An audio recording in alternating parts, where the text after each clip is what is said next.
IPL 18 సీజన్లో ఎట్టకేలకు royal Challengers Bengaluru తన హోమ్ గ్రౌండ్లో ఫస్ట్ విక్టరీని రుచి చూసింది.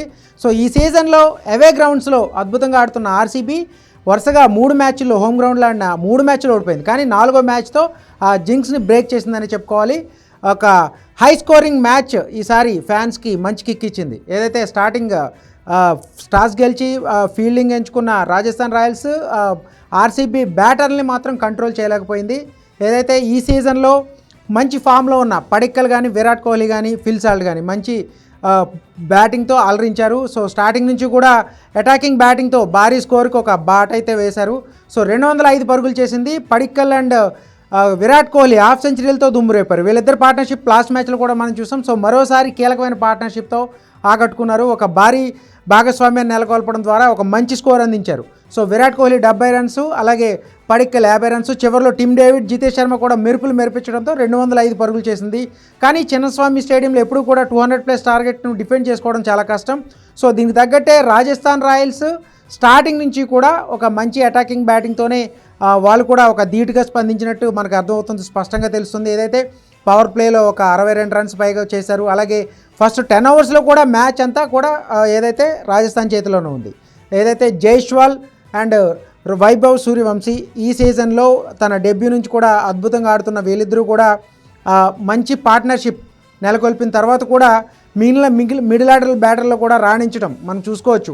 ఏదైతే కీలకమైన బ్యాటర్లు అందరూ రాణిస్తుండడంతో రాజస్థాన్ రాయల్స్ మిడిల్లో కాస్త పుంజుకున్నప్పుడు కూడా చివరిలో ఎప్పట్లాగే గెలుపు ముంగిట బోల్తా పడింది.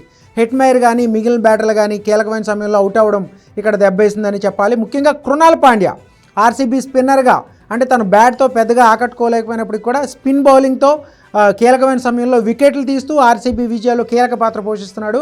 సో ఈ మ్యాచ్లో కూడా కృణాల్ పాండ్యా కీలకమైన సమయంలో వికెట్లు తీసి తను బౌలింగ్ చేసిన ప్రతి ఓవర్లో వికెట్ తీశాడు. సో ఫస్ట్ 3 ఓవర్స్లో అంటే అక్కడ మ్యాచ్ని టర్న్ చేసే వికెట్లు కావడంతో దాదాపుగా రాజస్థాన్ రాయల్స్ అక్కడి నుంచి మ్యాచ్ను పట్టుకొల్పుతూ వచ్చింది. చివరిలో కూడా 4 ఓవర్లో 48 రన్స్ కొట్టాల్సిన దశ నుంచి కూడా ట్రై చేసింది. హిట్మైర్ కానీ మిగిలిన బ్యాటర్లు కానీ ఆడుతున్నప్పుడు హ్యాజిల్వుడ్ లాస్ట్ 18వ ఓవర్ తర్వాత హ్యాజిల్వుడ్ ఒక మ్యాజిక్ అయితే చేశాడు. 19వ ఓవర్లో 2 వికెట్లు తీశాడు ఒకే ఓవర్లో. అక్కడ మ్యాచ్ పూర్తిగా ఆర్సీబీ వైపు టర్న్ అయింది.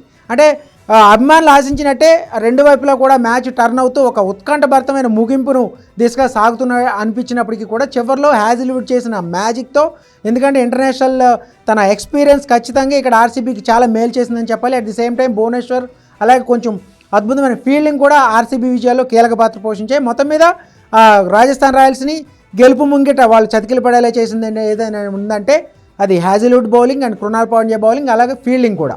సో ఇక్కడ మనకి రజత్ పడీదర్ క్యాప్టెన్సీ కూడా ఎప్పటికప్పుడు బౌలింగ్ మార్పులు చాలా వేగంగా చేస్తూ తను చక్కగా సైలెంట్గా ఈ మ్యాచ్లో జట్టును గెలిపించాడని చెప్పాలి. విరాట్ కోహ్లీ సజెషన్ తీసుకుంటూ మొత్తం మీద ఆర్సీబీకి ఈ సీజన్లో ఇది 6వ విజయం, హోమ్ గ్రౌండ్లో మాత్రం తొలి విజయం.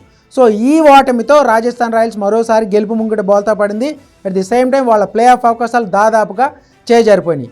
సో మొత్తం మీద ఈ విజయం తర్వాత మళ్ళీ ఆర్సీబీ పాయింట్ల పట్టికలో ఎగబాకింది. నిన్న ఏదైతే ముంబై ఇండియన్స్ పై స్థాయికి వెళ్ళిందో పై ప్లేస్కి, సో ఇప్పుడు మళ్ళీ ఆర్సీబీ పై స్థాయికి వెళ్ళింది. సో మొత్తం మీద ఆర్సీబీ ఈ సీజన్లో హోమ్ గ్రౌండ్లో తొలి విజయాన్ని రుచి చూడడంతో వాళ్ళ ఆర్సీబీ ఫ్యాన్స్ అంతా కూడా ఫుల్ జోష్లో ఉన్నారు.